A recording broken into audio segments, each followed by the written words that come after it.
तर हिंगोली जिल्ह्यातील चंद्रशेखर कांबळे आणि तेजल खंदारे या नवदंपत्यानं 1 महिन्यापूर्वी विवाह नोंदणीसाठी अर्ज केला होता। त्यानुसार आजची तारीख त्यांना देण्यात आली होती। विवाह नोंदणीचा आनंद मनात साठवत नवरीनं हातावर मेहंदी, हिरवा चुडा आणि गळ्यात फुलांचा हार घातला होता। तर नवरदेवानं हातात मंगळसूत्र आणि डोक्यावर बाशिंग बांधून कुटुंबियांसह नोंदणी कार्यालय गाठलं। मात्र कार्यालयाच्या दरवाजावर कुलूप पाहून त्यांचा उत्साह मावळला। गेल्या 2 दिवसांपासून सुरू असलेल्या कर्मचाऱ्यांच्या बेमुदत संपामुळे निबंधक कार्यालय बंद आहे। त्यामुळे आज विवाह नोंदणी होऊ शकली नाही। त्यामुळे या नवदाम्पत्यांना उन्हात तासनतास थांबण्याची वेळ आली। निबंधक कार्यालयानंच दिलेल्या तारखेला कार्यालय बंद असल्यामुळे आता विवाह नोंदणी कशी करायची असा प्रश्न या नवदाम्पत्यासमोर उभा राहिला आहे। संपामुळे नागरिकांची गैरसोय होतीये। प्रशासनानं यावर तातडीनं तोडगा काढावा अशी मागणी नागरिकांकडून केली जाते। या नवरी आणि नवरदेवासोबत बातचीत केली आमचे प्रतिनिधी माधव दिपके यांनी। सध्या हिंगोलीच्या जे सहाय्यक दुय्यम निबंधक कार्यालय आहे या ठिकाणी आहे।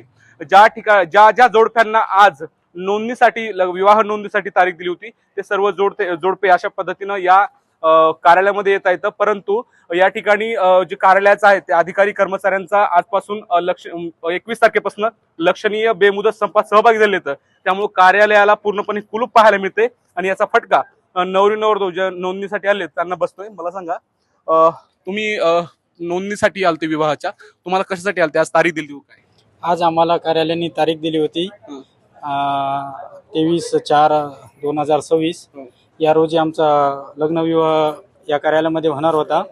पण इथं आल्याच्या नंतर इथं बघितलं तर कार्यालयामध्ये कुलूप असल्यामुळं आम्हाला असा प्रश्न पडला की आम्ही याच्यानंतर काय करावं आणि कसं करावं आणि याच्यानंतर प्रशासन काय निर्णय घेईल आणि आमच्या विवाहाचा हा निर्णय कोण घेईल।